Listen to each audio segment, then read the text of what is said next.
கோவை கவுண்டம்பாளையத்தில் நடைபெற்ற தமிழக வெற்றிக் கழகத்தின் 100 நாள் சாதனை விளக்கக் கூட்டத்தில் சட்டமன்ற உறுப்பினர் கனிமொழி சந்தோஷ் கலந்து கொண்டு உரையாற்றினார்.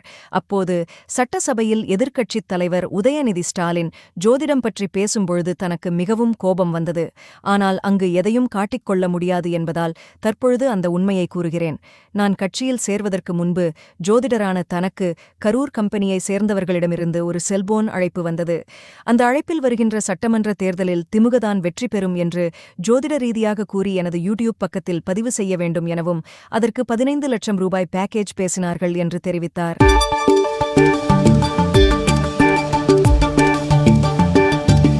தமிழ வணக்கம் ஏதாவது சொன்னா உடனே ஒரு ட்ரோலை போட்டு விட்டுருவாங்க.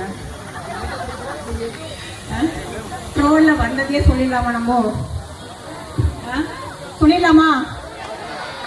எல்லாருக்கும் மன்மத வணக்கம்.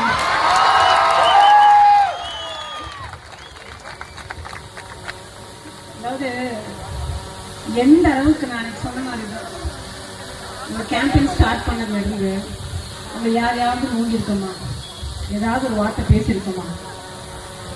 டிஎம்கே பற்றி பேசுறது கிடையாது, ஏடிஎம்கே பற்றி பேசுறது இல்லை. நான் பாட்டுக்கு சிவனே வந்து மக்களோட சேவை செய்யறேன், எனக்கு ஒரு வாய்ப்பை கொடுங்க. நம்ம பெரியய்யா வந்து எனக்கு ஒரு ஆப்பர்ச்சுனிட்டி கொடுத்தாரு, நம்ம தங்க தளபதி. சரி வந்து ஒரு மக்களுக்கு ஒரு சேவை செய்யலாம் அப்படின்னு சொல்லிட்டு வந்தா எல்லாம் பண்ணி வந்து எனக்கு ஒரு பெரிய பக்கபலம், நம்ம அண்ணங்க தம்பிங்க எல்லாம் பின்னாடி இருக்கக்கூடிய ஆளுங்க. ஆனால் அவங்களெல்லாம் வந்து கரெக்ட் பண்ணி கொண்டு வரதுக்குள்ளார அப்பா படாத பாடுப்பா இவ்வளவுதான் கிடையாது, அந்த அளவுக்கு பாடு படிச்சுட்டாங்க. பட் இருந்தாலும் வந்து சந்தோஷம். ஏன்னா நம்ம தளபதியே சொல்லியிருக்காரு, குற்றம் பார்த்து சுற்றம் இல்லை அப்படின்னு சொல்லிட்டு.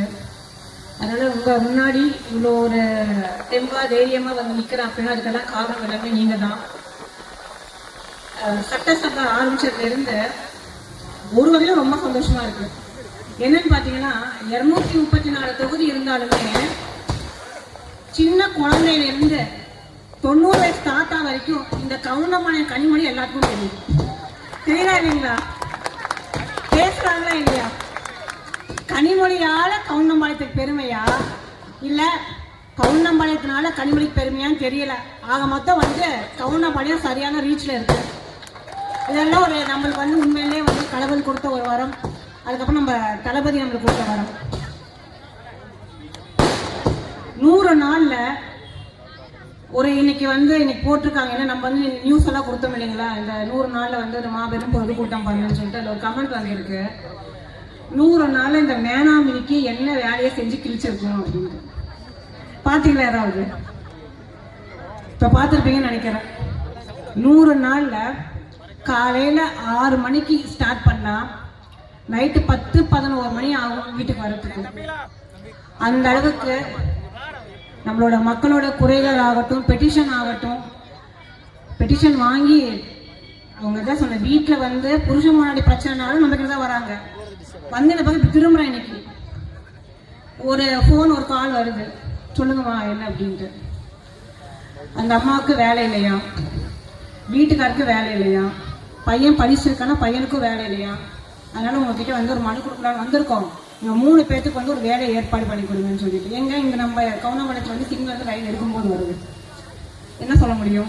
கண்டிப்பாமா பண்ணிக்கிறோம், சட்டசபை போயிட்டு இருக்கு, முடியட்டும், கண்டிப்பா பண்ணி கொடுக்குறோம்னு சொல்லிட்டு.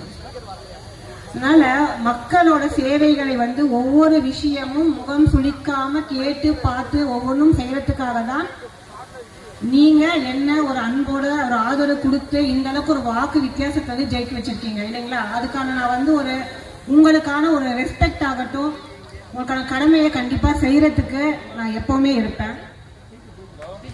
ஆனா என்னன்னா இப்போ வந்து அவங்க வேலையை அவங்க பாக்குறாங்களோ இல்லையோ, கவுண்டம்பாளையத்துல கனிமொழி அக்கா என்ன வேலை பாக்குறாங்க அப்படிங்கறது வந்து ஒரு பட்டியல் இட்டுறாங்கன்னா நம்ம சொல்ல வேண்டிய விஷயங்கள் எதுவுமே இல்லை. நம்ம வந்து என்ன இப்போ இவர் நம்ம பேச்சாளர் வந்து பார்த்தீங்கன்னா அவர் ராகுல் காந்தி பிரதர் அவர் பேசிட்டு போனார், நம்ம அக்பர் தம்பி அவர் பேசினார். ஸோ நம்ம இந்த 100 டேஸில் வந்து டிவிகேவோட ஆட்சி வந்ததுக்கப்புறம் நம்ம கவர்னன்ஸில் வந்து நம்ம லீடர் எந்த அளவுக்கு வந்து ஃபுல் ஃபோக்கஸ்டாக இன்னைக்கு வரக்கூடிய விஷயத்த இல்லை, அவரோட கோல் அவர் அதாவது என்னன்னா அந்த சேருக்கு யாராவது ஒருத்தவங்க வந்து கனவுல கூட ஆசைப்பட மாட்டாங்க. அந்த அளவுக்கு வந்து நம்ம தளபதி வந்து ரீச் ஆயிருக்காரு.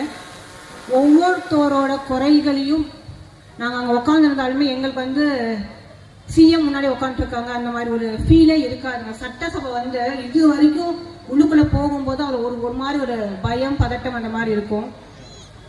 எங்களே இப்போ இங்கே இருக்கக்கூடிய ஆளுங்களாம் பார்த்தீங்கன்னா நம்ம எனக்கு தெரிஞ்சு என்னோட ஏஜில் வந்து சித்தி சீரியல், அண்ணாமலை சீரியல்லாம் வந்துச்சு. அதுக்கப்புறம் என்ன சீரியல் வருது இப்போதைக்கு எனக்கு தெரியலை. பிக் பாஸ் இப்போ வந்து ட்ரெண்டிங்கில் போயிட்டு இருந்துச்சு. அதெல்லாம் தாண்டிடும் இந்த சட்டசபை அந்த அளவுக்கு ஒரு பெரிய அளவுக்கு ஒரு ரீச்சு. அதை டெய்லி உங்களுக்கே பார்த்துருவீங்க. நீங்கள் நான் என்ன பண்ணிட்டு இருக்கேன்னு யாருமே சொல்ல வேண்டாம், வந்துடும் இல்லைங்களா? காலையில் போய் மத்தியானம் வெளில வரதுக்குள்ளே வந்துடும் நியூஸ் வந்துடுங்க.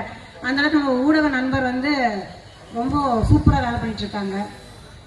என்னன்னா ஒரு 2 நாளுக்கு முன்னாடி கூட வந்து சட்டசபையில் ஒரு காரசாரமான ஒரு பேச்சு போயிட்டு இருந்துச்சு.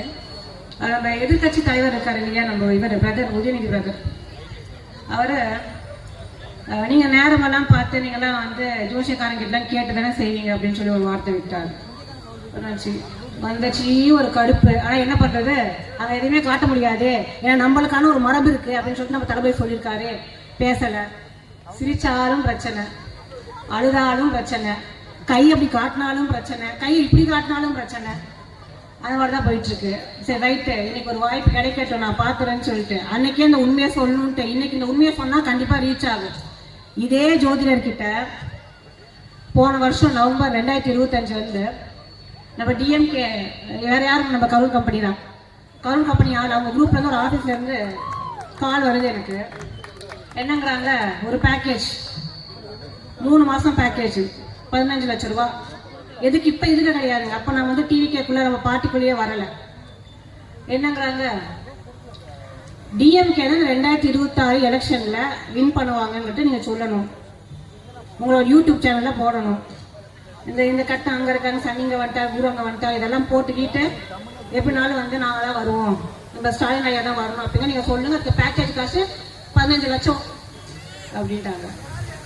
நம்ம இப்போ வந்து நம்மளுக்கு வந்து இப்போ தளபதி கிட்ட இருந்து அழைப்பு வரலை, அதனால தெரியலை இல்லைங்க. இப்போ இருக்கக்கூடிய நிலவரம்லாம் பார்த்தா நீங்கள் வர மாதிரி தெரியலை. அவ்வளோதான், நீங்கள் அம்போன்னு போயிடுவீங்க.